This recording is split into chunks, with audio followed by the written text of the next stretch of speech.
السلام علیکم. خواجہ آصف نے قومی اسمبلی میں کہا تھا کہ کچھ شرم ہوتی ہے، کچھ حیا ہوتی ہے. یہ کہاں ہوتی ہے؟ ہیرا منڈی میں ہوتی ہے یا شاہی محلہ میں ہوتی ہے؟ بہرحال شریف خاندان کے گرد یہ کبھی بھی نہیں آتی. مریم نواز نے نواز شریف کو بانی پاکستان، جی ہاں، قائد اعظم نہیں، بانی پاکستان اب میاں محمد شریف نواز ہے. میں آپ کو مریم کی وہ تقریر سناتا ہوں، آج کی ہے، مری میں کی ہے. پھر میں عمران خان کی آپ کو تقریر سناؤں گا اور وہ ہسٹوریکل چیزیں آپ کو سناؤں گا کہ آپ کو مزہ آ جائے گا.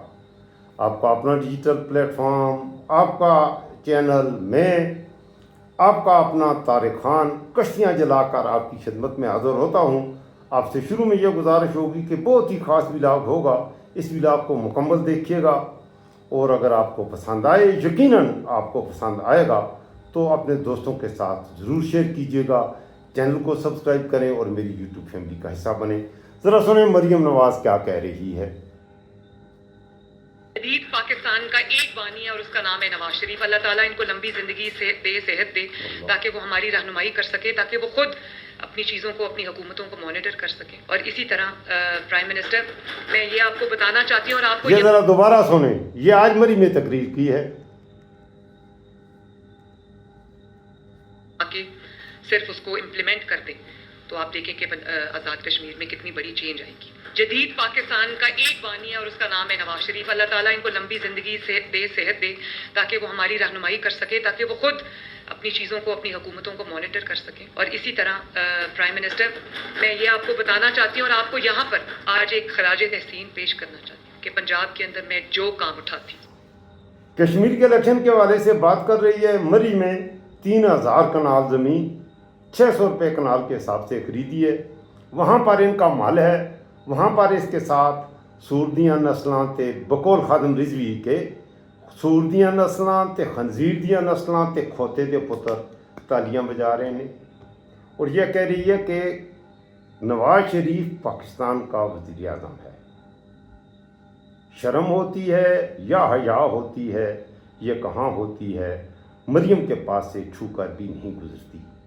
گھٹیا پن کی انتہا ہے اور میرے پاکستانیوں، اس گناہ کے اور ان گھٹیا لوگوں کے خلاف اٹھ کے نہ کھڑے ہونا، ان کے خلاف بات نہ کرنا، خدا کی قسم یہ بھی گناہ ہے. آپ کو ان کے خلاف نکلنا بھی پڑے گا، ان کے خلاف آواز بلند کرنی پڑے گی. کہاں قائد اعظم محمد علی جناح رحمہ اللہ، کہاں بانی پاکستان اور کہاں نواز شریف؟ اب دوبارہ آپ سن لیں. مریم نے یہ کہا ہے کہ جدید پاکستان کا، جدید یا کیا قدیم پاکستان، کیا پاکستان تو پاکستان ہے، تو پاکستان کا بانی اس نے قائد اعظم کا تو نام ہی نہیں لکھا، نہیں کہا، اس کے منہ سے نکلا، اس نے کہا کہ نواز شریف بانی پاکستان ہے. آپ ایگری کرتے ہیں، آپ کی مرضی. اب میں ذرا عمران خان کی طرف آؤں گا. آگے میں نے آپ کو ایسی سپیچ سنانی ہے کہ آپ کے رونگٹے کھڑے ہو جائیں گے. عمران خان کی زندگی کے سب سے جو بڑا سچ ہے وہ عمران خان کی زبانی آپ کو سناؤں گا. آپ نے اس ویلاگ کو دیکھنا مکمل ہے. امریکہ میں نیو جرسی میں ایک لڑکا بچہ ہے، چھوٹا سا 5-6 سال کا. وہ عمران خان جب ٹیلی فون کالز لیتا تھا تو اس امریکہ میں نیو جرسی سے اس بچے کا زین نام تھا. اس بچے نے قائد اعظم محمد علی جناح رحمہ اللہ کے حوالے سے عمران خان سے ایک سوال کیا. عمران خان نے کیا جواب دیا پہلے یہ سن لیں. پھر میں عمران خان کی اقتدار میں نکلنے کے بعد، یہ سپیچ 2 گھنٹے 52 منٹ کی سپیچ تھی، 1 گھنٹہ 52 منٹ تقریباً 2 گھنٹے کی یہ سپیچ تھی. اور عمران خان نے جو یہ سپیچ کی اسلام آباد میں شکرپڑیاں میں، وہاں پر لاکھوں کے حساب سے عوام کا سمندر تھا. آپ ذرا یہ تقریر آپ سنیے گا، آپ یوٹیوب پر پوری سپیچ سنیے گا. میں اس کا کچھ حصہ آپ کو بعد میں سناؤں گا. پہلے ذرا سنیں اس بچے زین نے سوال کیا اور عمران خان نے جواب کیا دیا قائد اعظم رحمہ اللہ کے حوالے سے. If you had one question to ask Qaid Azam, what would it be? Thank you for taking my question. I keep you in my prayers and may Allah bless you. May you emerge victorious. Assalamu alaikum. یہ ہوتا ہے leader. یہ زین سوال کر رہا ہے، عمران خان بیٹھا ہوا ہے. فون پہ یہ سوال کیا اس نے کہ what is your opinion about Quaid Azam محمد علی جناح، اور وہ بچہ بھی اتنا مہذب ہے، عمران خان نے اس کا سوال لیا اور وہ بچہ آخر میں یہ بھی کہہ رہا ہے thank you so much for taking my question. یہ بچہ کہہ رہا ہے مریم کو ویسے بھی انگریزی بڑی آتی ہے، کاش کہ یہ سوال کوئی مریم نواز سے پوچھتا تو مریم کیا جواب دیتی. عمران خان نے یہ جواب دیا، سنیں. شکریہ زین. اس نے کہا ایک کوشچن اگر میں پوچھوں. اچھا قائد اعظم، دیکھیں قائد اعظم کو ہم کیا سوال پوچھیں. قائد اعظم جنہوں نے اللہ نے ان کو سب کچھ دیا تھا، سارے برٹش انڈیا میں سب سے کامیاب، سب سے یا نمبر 1 بیرسٹر تھے، یعنی سب سے زیادہ فیس دی جاتی تھی قائد اعظم کو، کیونکہ ان کی اتنا ہائی، ان کی ماشاءاللہ بریلینٹ تھے اور ان کو ان کی سکسیس ریٹ اتنا زیادہ تھا. تو ہم تو صرف قائد اعظم کو یہ سمجھتے ہیں کہ ان کو کوئی ضرورت نہیں تھی پالیٹکس کی، جیسی وہ شان و شوکت میں زندگی گزارتے تھے. تو انہوں نے جو پاکستان کی قربانی دی اپنے ملک کے لیے، کہ اپنا سارا آسان زندگی چھوڑ کے انہوں نے اتنی اسٹرگل کی، اور پھر آخری دنوں میں ان کو کینسر تھی، لنگ کینسر.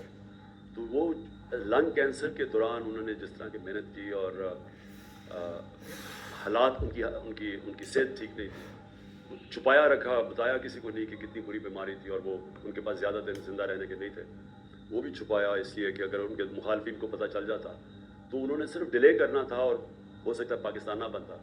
اور قائد اعظم سے سب سے بڑی چیز کہ لوگوں کو اس چیز کا علم نہیں ہے کہ صرف 4 ہفتے پہلے یا 3 ہفتے پہلے جب وہ پاکستان بننے سے جب کراچی میں لینڈ کرتے ہیں تو ان کے ADC ہوتے ہیں ایڈمرل احسن، تو ان کو وہ کہتے ہیں صرف 3 ہفتے پاکستان بننے سے پہلے انہوں نے کہا کہ میں نہیں سمجھتا تھا کہ میری زندگی میں پاکستان بنے گا. یعنی اتنا مشکل ان کی مشن تھی. تو جتنا بھی ہم قائد اعظم کو ان کا شکریہ ادا کریں وہ کم ہے، کیونکہ آج اگر جی ہاں، عمران خان اس کو آپ کہہ سکتے ہیں کہ یہ قائد اعظم ثانی ہے، اور قائد اعظم کے افکار، یا اگر پاکستان میں قائد اعظم کا سچا کوئی وارث ہے تو وہ یہ عظیم عمران خان ہے. میرے پاکستانیوں، میرے نوجوانوں، اب میں آگے آپ کو سناؤں گا عمران خان کا یہ ایک ایسا پیغام ہے. میں آپ سے پھر ایک بار یہ درخواست بھی کروں گا، یہ اتنا لمبا نہیں ہے، 3-4 منٹ کا اپنا عمران خان صاحب کا یہ پیغام ہے، پوری پاکستانی قوم کے نام ہے، اور یہ ایک ایک لفظ سونے کے لفظوں میں، سونے کے حرفوں میں لکھنے کے قابل ہے. آپ عمران خان کا یہ خطاب سنیے، اس کے بعد تازہ ترین عمران خان کا اپنے قوم کے نام کیا پیغام آیا ہے وہ بھی میں آپ کو بتاؤں گا. پہلے عمران خان کی اپنی زبانی یہ سنیے. عمران خان آپ سے مخاطب ہے. ہم پیچھے رہ گئے، اور میں 25 سال سے ان کا مقابلہ کر رہا ہوں. 14 سال اکیلا ان کا مقابلہ کیا ہے. لوگ تو بعد میں میرے پاس آئے ہیں، اور میں کبھی بھی کوئی بھی ذاتی مفادات کے لیے اتنی دیر جنگ نہیں لڑتا. اور اس آدمی کو جس کو اللہ سب کچھ دے چکا تھا، جتنی دیر میں وزیر اعظم بنا ہوں، اس سے کم عرصے میں جب نواز شریف وزیر اعظم بنا تھا 18 فیکٹریاں بنا چکا تھا. سرکاری بینکوں سے پیسہ لیا، فیکٹریاں بتائیں، سرکاری بینک سے قرضے معاف کروائے. اس کو بزنس نہیں کہتے، اس کو ڈاکہ کہتے. ملک کے اوپر وہی زرداری، اس کے پاس کیا تھا؟ آج شوگر ملز اربوں پتی ہے، ملک مقروض کر کے اربوں پتی.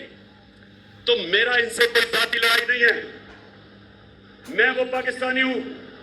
جب میں 18 سال کی عمر میں کرکٹ کھیلنی شروع کی پاکستان کے لیے تو ہم وہ کمزور ٹیم سمجھے جاتے تھے، ہمارا کوئی حیثیت نہیں تھا دنیا میں. اور مجھے یہ فخر ہے کہ میں وہ کپتان بنا جس نے پاکستان کو ہر دنیا کے ملک میں جتایا اور ورلڈ کپ جتایا. اور مجھے فخر تھا کہ ہم نے اپنی ملک کو اوپر لا کے دیکھا. جو ہمارے پاکستانی تھے ان کو فخر ہوتا تھا ٹیم کے اوپر. ہندوستان کے ساتھ پاکستانیوں یہ سنو، ذرا نوجوانوں یہ سنو،